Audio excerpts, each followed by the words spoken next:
નમસ્તે વિદ્યાર્થી મિત્રો. હવે આપણે લાસ્ટ ટાઈમ જોયું હતું ઉદાહરણ દાખલા નંબર 7. હવે આજના લેક્ચરમાં આપણે 8 થી આગળના ઉદાહરણ જોઈશું.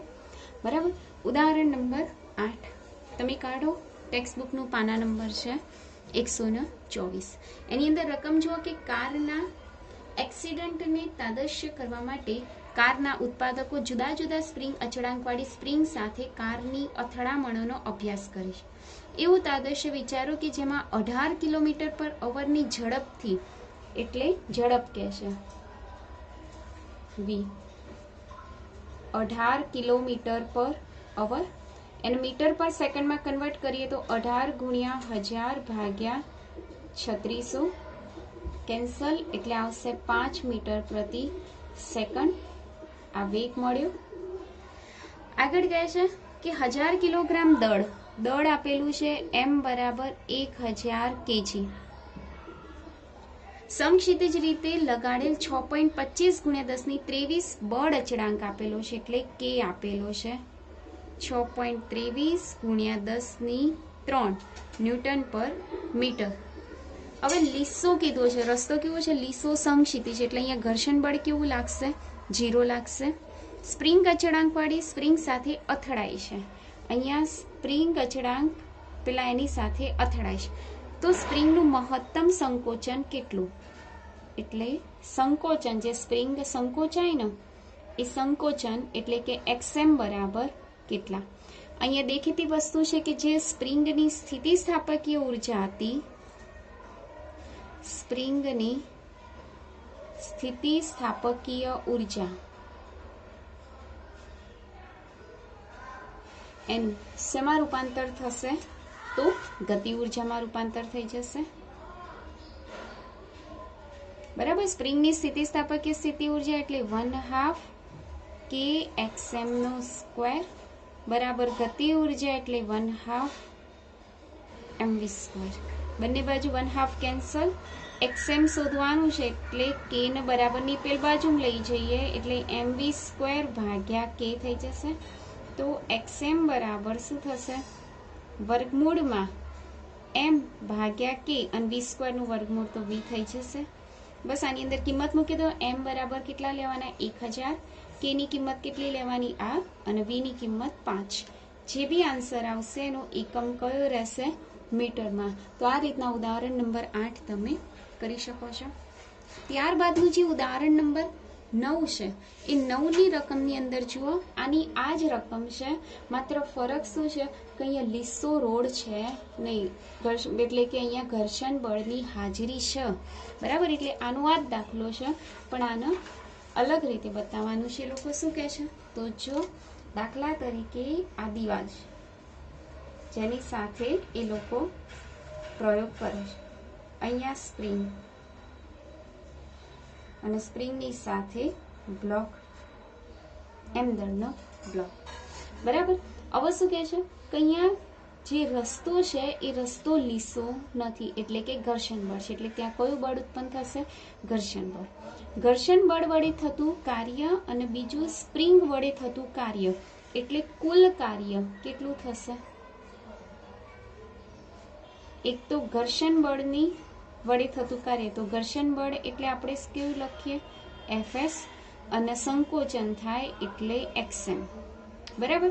બીજું કાર્ય સ્પ્રિંગની સ્થિતિસ્થાપકીય સ્થિતિ ઉર્જા એટલે 1/2 kxm નો સ્ક્વેર,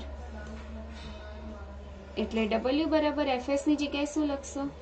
μs mg xm એમના એમ વત્તા 1/2 kxm નો સ્ક્વેર. આ સમીકરણ નંબર 1. કશું જ નહીં, ખાલી અહીંયા આ પદ વધારાનું ઉમેરાયું છે. બીજું, આ જે કાર્ય છે એ કાર્યનું શેમાં રૂપાંતર થઈ જાય છે? તો ગતિ ઉર્જામાં.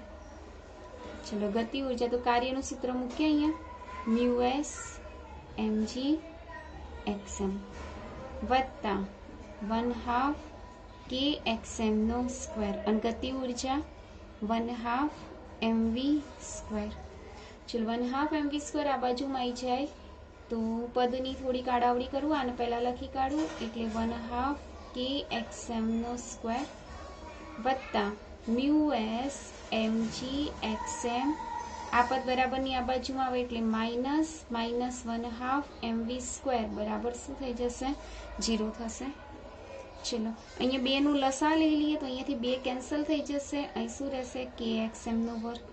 અહીંયા 2 છેદમાં નહીં એટલે ઉપર ગુણવા પડે 2 મ્યુ એસ એમ જી એક્સએમ અને અહીંયા તો ઓલરેડી 2 છે એટલે 2 કેન્સલ થઈ જાય એટલે -mv નો સ્ક્વેર ભાગ્યા જે 2 હતા એ બરાબરની આ બાજુમાં આવે એટલે 0 વડે ગુણાય તો જવાબ કેટલો થઈ જાય ફરીથી 0 થઈ જાય.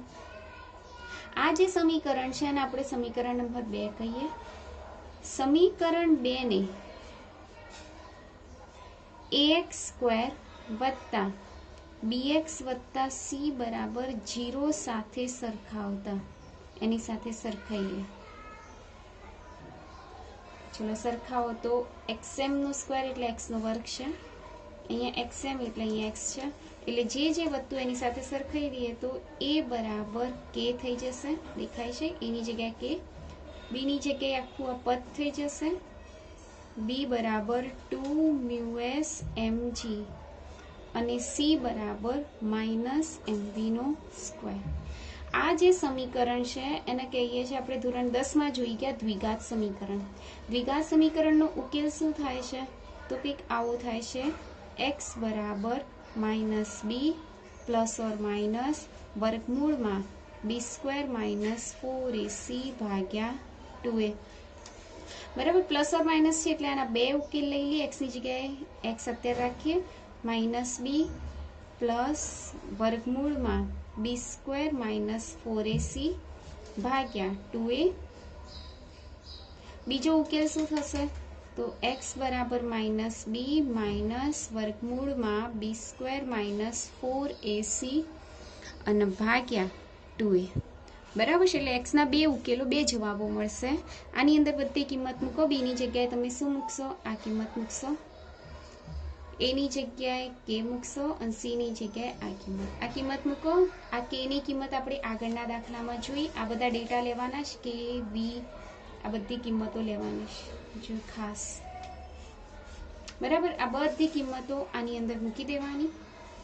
મૂક્યા પછી ચલો હું મૂકીને તમને આપું. x બરાબર b ની જગ્યાએ શું લખશો -2 મ્યુ એસ mg વત્તા વર્ગમૂળમાં b નો સ્ક્વેર કરવાનો એટલે આખાનો વર્ગ કરશું 2 નો વર્ગ 4 મ્યુ એસ નો વર્ગ m નો વર્ગ g નો વર્ગ પછી 4 લખીશું. a ની જગ્યાએ શું લખીશું k લખીશું. c ની જગ્યાએ શું લખીશું તો -mv² માઇનસ પ્લસ એટલે mv નો સ્ક્વેર. ખ્યાલ આવી ગયો અને ભાગ્યા 2a ની જગ્યાએ k. અહીંયાથી 4 બહાર નીકળશે. બંનેમાં 4 છે 4 બહાર નીકળે એટલે વર્ગમૂળની બહાર નીકળે એટલે 2 થઈ જાય. બરાબર એટલે અહીંયા જુઓ શું આવશે -2 મ્યુ એસ mg વત્તા 2 બહાર નીકળી ગયા. અંદર શું રહેશે મ્યુ એસ નો વર્ગ m નો વર્ગ g નો વર્ગ વત્તા kmv². ખ્યાલ આવે છે ને અને ભાગ્યા 2k. બરાબર હવે જુઓ અહીંયા r2 બધું કેન્સલ થઈ જશે એટલે x બરાબર શું થશે તો જુઓ અહીંયા લખું છું x બરાબર -મ્યુ એસ mg પ્લસ વર્ગમૂળમાં મ્યુ એસ નો વર્ગ m નો વર્ગ g નો વર્ગ વત્તા આની અંદર જો 4 બહાર નીકળી ગયું એટલે kmv નો સ્ક્વેર રહેશે ભાગ્યા k. બરાબર હવે આ બધી કિંમતો આની અંદર મૂકી દો, સાદુરૂપ આપો અને આન્સર લાવો. જે બી આન્સર આવશે શેમાં આવશે મીટરમાં. એવી જ રીતના આનું પણ સોલ્યુશન આપો. આ રીતના સેમ આવી રીતે જ થશે, ખાલી અહીંયા પ્લસ છે તો અહીંયા શું રહેશે માઇનસ થઈ જશે. તો આનું આ સોલ્યુશન આના માટે પણ આવશે. તો એના માટે બી તમે x સુધી નાખો. જે બી આન્સર આવશે એકમ કયો રહેશે મીટરમાં. આ ખાસ ધ્યાન રાખવાનું. આનું મૂલ્યનો જવાબ શેમાં આવશે ધનમાં અને આનો જવાબ શેમાં આવશે ઋણમાં.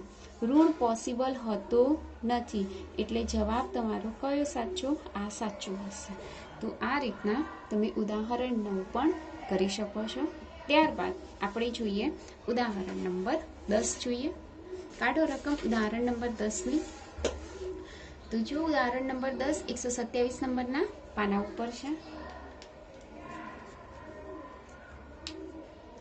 એની અંદર શું કીધું છે કે અહીંયા એક કોષ્ટક આપેલું છે. જો ટેક્સ્ટબુકની અંદર આ કોષ્ટક દેખાય છે. આ દરેક વસ્તુની સામે લખ્યું છે બિગ બેંગ 10^68 જૂલ ઉર્જા છે. એવી રીતના વાવાઝોડા વિશે 10^15, 1 લીટર પેટ્રોલના દહન દરમિયાન મુક્ત થતી ઉર્જા 3 × 10^7 જૂલ, કાગળને ફેરવવા માટે 10^-3 જૂલ, ચાંચડનો કૂદકો 10^-7 જૂલ. એમ અહીંયા વસ્તુ આપેલી છે અને એની ઉર્જા આપેલી છે. ઉદાહરણ નંબર 10 જુઓ, રકમ જુઓ, તમારી પાસે ટેક્સ્ટબુક બી હશે. ટેક્સ્ટબુકમાં જુઓ તો નંબર 1 ડીએનએ ની વાત કરી છે. તો ડીએનએ ક્યાં ગયું? આ રહ્યું. બરાબર છે. પછી હવાના એક અણુની ગતિ ઉર્જા. તો હવાના એક અણુની ગતિ ઉર્જા ક્યાં છે? તો જુઓ આની અંદર હવાનો એક કણ એટલે કેટલી લેવાની છે? 10^-21 જૂલ. આ અહીંયા જ આપી દીધી છે. જો આ રહી. પછી પુખ્ત વયના માણસના દરરોજના શું કહે છે ખોરાકને કિલો કેલરીમાં દર્શાવવાની છે. એટલે આ ઉર્જાને ઈવીમાં બતાવવાની છે. હવાના એક અણુની ઉર્જા ઈવીમાં બતાવવાની અને પુખ્ત વયના માણસમાં, હવે પુખ્ત વય એટલે આ રહ્યું, એની જે ઉર્જા છે એને આપણે શેમાં બતાવવાની છે? કિલો કેલરીમાં બતાવવાની છે. આ 3 પ્રશ્નો પૂછ્યા છે. હવે જુઓ પહેલું ડીએનએ. તો ડીએનએ માટે ઉર્જા કેટલી છે? 10^-20 જૂલ. તો અહીંયા નંબર 1 કરી દઈએ.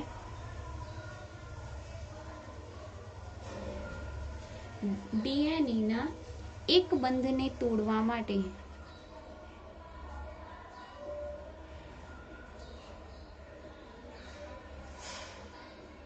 જરૂરી ઉર્જા કેટલી છે?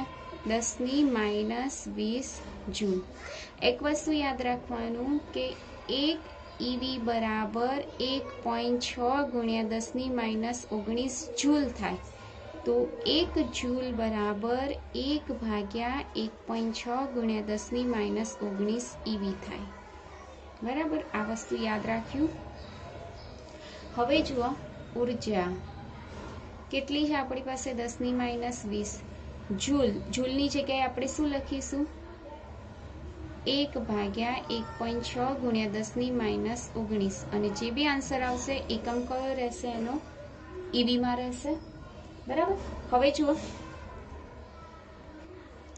આ બંનેનો ભાગાકાર કરો તો તમારો જે બી આન્સર આવશે એનો એકમ કયો રહેશે? ઈવીમાં. એટલે આ પહેલા પ્રશ્નનો આન્સર તમને મળી ગયો. બરાબર. ભાગાકાર કરતા તો આવડશે ને? 10^-20 ભાગ્યા 10^-19 કેન્સલ એટલે ઉપર 10^-1 વધશે. બરાબર. અને 1/1.6 કરી દેવાનો. જે આવે અહીંયા તમારે આન્સર લખી કાઢવાનો. બરાબર. તો એ તમારો આન્સર રહેશે નંબર 2. બીજા નંબરે શું કીધું છે કે હવાના એક અણુની ગતિ ઉર્જા શોધવાની કીધી છે. હવાના એક અણુની ગતિ ઉર્જા E2 કહી દઈએ. કેટલી છે અણુની ગતિ ઉર્જા? -21 જૂલ. એનું બી ઈવીમાં કન્વર્ટ કરવાનું એટલે 10^-21 ભાગ્યા કેટલા કરવાના? 1.6 × 10^-19 ઈવી. આમાં બી જો -19 કેન્સલ એટલે ઉપર કેટલા વધશે? 10^-2. બરાબર. અહીં જે આવે લખી કાઢવાનું. એ તમારો આન્સર શેમાં રહેશે? ઈવીમાં થઈ જશે. તો આ રીતના બીજો ક્વેશ્ચન કરી શકો. ત્યારબાદ નંબર 3 કે પુખ્ત વયના માણસના દરરોજના ખોરાક. તો નંબર 3 ઉપર જોઈએ આપણે પુખ્ત વયનો માણસ.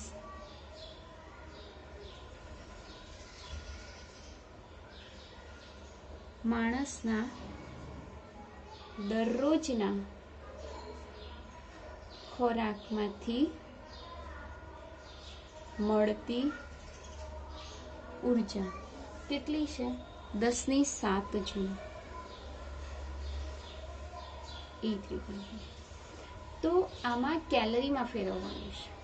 તો એના માટે તમારે એક સંબંધ યાદ રાખવાનો. કયો? કે 1 કેલરી બરાબર 4.2 જૂલ. તો 1 જૂલ બરાબર કેટલા થશે? 1/4.2 કેલરી. ખ્યાલ આવ્યું? બરાબર. તો અહીંયા જે જૂલ છે એ જૂલની જગ્યાએ મારે શું લખવું પડશે? 1/4.2 કેલરી. એટલે 10⁷ એમના એમ ભાગ્યા શું કરી દઉં? 4.2. એટલે જે બી આન્સર આવશે મને શેમાં મળશે? કેલરીમાં. બરાબર. 1/4.2 કરો એટલે તમને કેટલું પ્રાપ્ત થાય છે? તો 0.24 પ્રાપ્ત થાય. 1/4.2 કરો એટલે 0.24 થશે, ગુણ્યા 10⁷ તો છે જ. બરાબર. હવે કિલો કેલરીમાં કન્વર્ટ કરવાનું. એટલે કેવી રીતે કરવાનું કે 10⁷ માંથી ભાગ પાડ દો 10⁴ અને 10⁵. બરાબર. આ 10⁵ કેલરી છે એની જગ્યાએ લખી કાઢો 0.24 કિલો કેલરી. 10⁴ આના આપી દઈએ એટલે 2400 થઈ જશે કિલો કેલરી. આ તમારું E3 પ્રાપ્ત થઈ ગયું. બરાબર. તો આ રીતના તમે ઉદાહરણનો દાખલા નંબર 10 પણ કરી શકો છો. ત્યારબાદ જોઈએ ઉદાહરણનો દાખલા નંબર 11. પાના નંબર છે 128. અહીંયા કે છે મહત્તમ 1800 કેજી લિફ્ટ વત્તા મુસાફરો સહન કરી શકે તેવી એક લિફ્ટ. એટલે કે આ લિફ્ટ હોય એટલે તમને ખ્યાલ છે અધો દિશામાં કયું બળ લાગશે? mg. અહીંયા m બરાબર આપી દીધો છે કેટલો? 1800 કેજી. 2 મીટર પર સેકન્ડની અચળ ઝડપથી. એટલે v બરાબર કેટલા આપેલા છે? 2 મીટર પર સેકન્ડ. અને ab કેવા છે પાછા? અચળ. કેવા છે? અચળ. જો v અચળ હોય તો a બરાબર શું થાય? 0 થાય. વિરુદ્ધ દિશામાં લાગતું ઘર્ષણ બળ. લિફ્ટ ક્યાં જઈ રહી છે? ઉપર. તો ઘર્ષણ બળ ક્યાં લાગશે? નીચે. ઘર્ષણ બળને આપણે શેના વડે બતાવીશું? Fs. અહીંયા લખું છું ડેટામાં ઘર્ષણ બળ બરાબર Fs બરાબર કેટલા છે? તો 4000 ન્યૂટન. બરાબર. તો તમારે શોધવાનું છે લઘુત્તમ પાવર. એટલે પાવર P બરાબર કેટલા? અને હોર્સ પાવરમાં એટલે તમારે વોટમાં પણ શોધવાનું છે. એટલે કે વોટમાં બે એકમો છે. એક બીજો કયો છે? HP. એટલે કે હોર્સ પાવરમાં પણ શોધવાનું છે. બરાબર. હવે જુઓ પહેલા પાવર શોધવા માટે મને કુલ બળની જરૂર પડશે. તો પહેલા હું કુલ બળ શોધી નાખીશ. તો અધો દિશામાં લાગતું કુલ બળ જેનું કહી દઈશ F. F બરાબર શું થશે?